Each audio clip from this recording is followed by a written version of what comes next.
7-4강 화학 반응에서의 양적 관계 심화 네 번째 강의입니다. 우리가 7강에 들어와서 양적 관계 문제 풀이를 위해 필요한 개념이라는 타이틀로 이야기를 하고 있습니다. 6가지 가운데 네 번째까지 했었죠. 오늘은 5번째입니다. 시작하겠습니다. 5번째 주제입니다. 문제에서 주어진 질량값이라고 정했습니다. 7-1강에서 아보가드로 법칙 이야기할 때 이런 말을 했었습니다. 문제에서 물질의 양에 대한 정보를 제공해 주는데 제시되는 방식은 몰, 부피, 질량 중에 하나로 제시된다고 하면서 몰과 부피의 관계를 이야기를 했었고 질량에 대한 이야기는 따로 뒤에서 다룬다고 하고 넘어갔습니다. 지금 그 이야기를 하려고 합니다.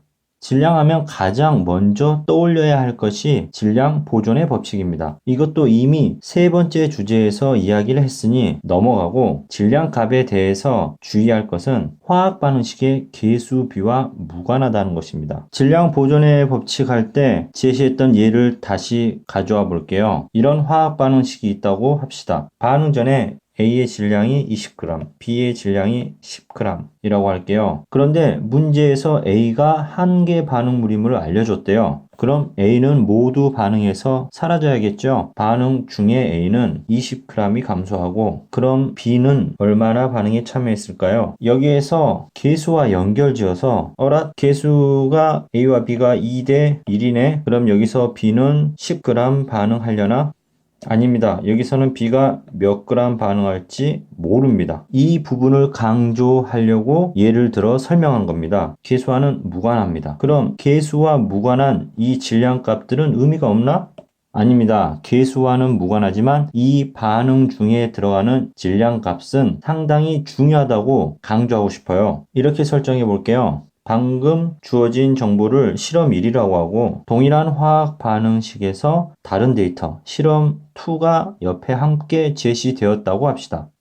그런데 실험 2에서는 반응 전의 질량이 얼마인지는 모르겠지만 반응 중에 A가 40g이 반응에 참여했고 B가 10g이 반응에 참여했다고 합시다. 그러면 우리는 이 실험 2 자료를 통해서 실험 1에서 찾아내지 못했던 값들을 해결할 수가 있습니다. 실험 1에서 B는 5g이 반응에 참여했네요. 왜 그럴까요? 이 반응 중의 질량 값들은 계수와는 무관하지만 동일한 화학 반응이라면 각각의 화학 반응에 대해서 반응에 참여하는 반응 중의 질량 값들의 비율은 이 값의 비율은 일정하다라는 것입니다. 여기 실험2에서 A와 B가 40g 대 10g, 즉 4대 1의 질량 비율로 반응을 했다면 실험 1에서도 A와 B는 4대 1의 질량 비율로 반응을 해야 합니다. 그렇기 때문에 A가 20g이라면 1에 해당하는 값은 4분의 1인 5g이 되겠죠. 그러면 생성물 값도 자연스럽게 나오겠죠. 실험2에서는 50g의 C가 만들어졌겠네요. 줄어든 만큼 생성돼야 할 테니까요. 우리가 이 질량 값은 질량 보존의 법칙 이야기할 때 반응 전과 반응 후에 제시되는 질량 값이 같게 된다라는 걸 강조했었고요. 반응이 진행되는 과정에서도 반응 중에서 당연히 감소한 질량만큼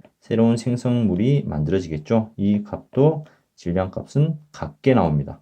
그럼 실험 1에서도 C의 생성물 질량값은 25g임을 쉽게 알 수 있겠네요. 정리할게요. 질량은 계수비와는 무관합니다. 질량은 몰처럼 개수의 개념이 아니니까요. 그러나 반응에 참여하는 물질과 생성되는 물질의 질량비는 일정한 값을 나타낸다라는 것입니다. 예제로 문제 하나 풀어볼게요. 저번에 풀었었던 문제에 이어서 번호를 붙였습니다. 문제 4번입니다. 문제 출처는 2014년 9월 20번 문제입니다. 잠깐 멈춰두고 문제를 풀어봅시다. 볼게요. A와 B가 반응하여 C가 생성되는 화학 반응식이라고 합니다. 반응식은 이렇게 주어졌고요. 여기서 중요한 것은 화학 반응에 대한 물질의 양을 몰수나 부피에 대한 정보가 없고 이 물질들이 기체인지 아닌지도 알려주지 않았어요. 반응 전과 후에 질량비만을 주어졌습니다. 절대값인 질량값을 준 것도 아니고 질량비를 주었습니다. 실험 1과 실험 2에 두 개의 데이터가 있죠. 문제에서는 여기에서 실험 2의 X와 Y에 대한 비를 구하라고 합니다. 문제에서 주어진 정보를 그대로 화학 반응식의 반응 전, 중, 후를 구분하여 정리해 보렵니다. 여기 실험 1, 여기는 실험 2. 실험 1에서 반응 전에 A와 B가 1대 2로 존재했다고 합니다. 그래서 여기 반응 전에 A와 B의 질량 B가 1대 2였다 라고 적어 볼게요. 그리고 A가 모두 반응했대요. 그러면 A가 한 개 반응물이네요. 남은 B와 생성된 C의 질량 B가 10대 11이었답니다. 반응 후에서 이 질량 B가 10대 11이었다고 합니다. 실험 2에서 반응 전에 A와 B가 X 대 Y만큼 준비되어 있고요. 이번에는 B가 모두 반응했대요. B가 한 개 반응물이라는 말이네요. 이게 0g이 되고 반응하고 남은 A와 생성물 C의 질량 B는 1대 2가 된답니다. 여기까지 문제에 있는 정보를 그대로 옮겨봤어요. 그리고 여기까지 한 후에 처음 이런 문제를 접하면 그냥 막막하죠. 뭘 갖고 풀지? 느낌상 실험 1에서 뭔가를 발견해서 실험 2의 X, Y를 찾아 나갈 것 같지 않나요?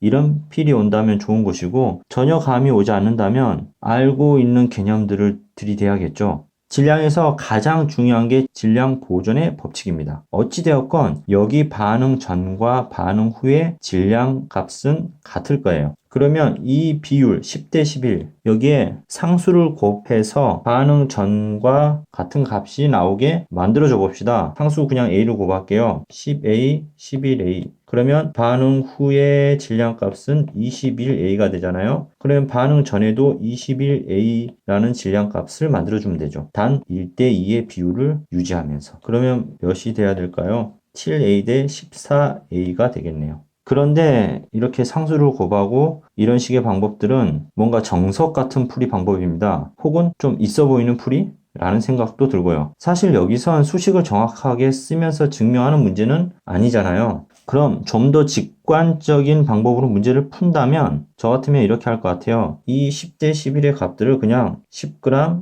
11g이라고 가정해 버릴게요. 그러면 반응 후의 전체 질량 값은 21g이 되고요. 얘를 1g, 2g 해버리면 3g 밖에 되지 않으니까 질량 보존의 법칙에 어긋나죠. 그러면 21g을 만들어줘야 될 거 아니에요? 그러면 3에 몇을 곱하면 21이 돼요? 7을 곱하면 되죠? 아, 그러면 반응 전에 A와 B는 7g, 14g이었다라고 해도 되겠네? 이렇게 그냥 수치를 만들어서 넣어봤습니다. 그러면 질량 보존의 법칙이 성립되고 문제에서 제시된 비율들도 지켜졌습니다. 그러면 반응 중에 들어갈 값들이 보이기 시작합니다. A는 한 개 반응물이었기 때문에 모두 반응에 참여하겠죠. 7g. 그리고 B가 10g 남았다는 것은 여기서 4g이 반응에 참여했다는 거네요. 그러면 자연적으로 11g이 생성되었을 것이고요. 자, 이렇게 하게 되면 결국 반응 중에 들어가게 될, 즉 반응에 실제 참여하게 되는 물질의 질량 값들이 나오게 됩니다. 그런데 앞에 이론에서 선생님이 강조했던 개념이 무엇이냐면 같은 화학 반응식이라면 여기에 들어갈 실제 반응하는 값들의 질량 B가 동일하게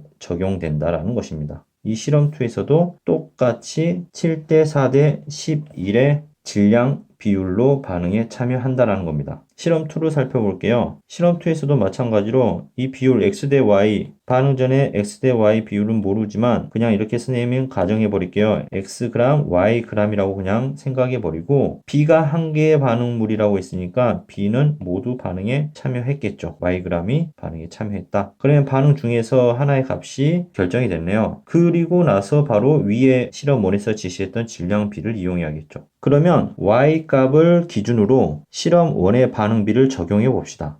비례식을 써서 4대 Y는 7대 여기에 들어갈 네모라고 쓰게 되면 A의 반응 중에 들어갈 값을 찾아낼 수가 있겠죠. 이렇게 비례식을 사용해도 상관은 없겠고 저 같은 경우는 이렇게 풀겠어요. 동일한 질량비를 유지해야 되기 때문에 4에 얼마를 곱해야지 Y가 될까요? 4분의 y를 곱하면 되겠죠. 그러면 나머지 값들도 동일한 수치를 곱해주면 같은 질량 B 값을 나타내게 되겠죠.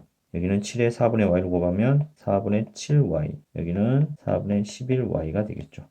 모두 그램 단위가 붙을 테고요. 그리고 나서 보게 되면 실험2에서 반응하고 남은 A 값 그리고 생성물 C 값 그러니까 xg에서 4분의 7y를 빼준 값과 4분의 11y 값은 1대 2라는 정보를 활용할 수가 있겠죠. 한번 수식을 적어 볼게요.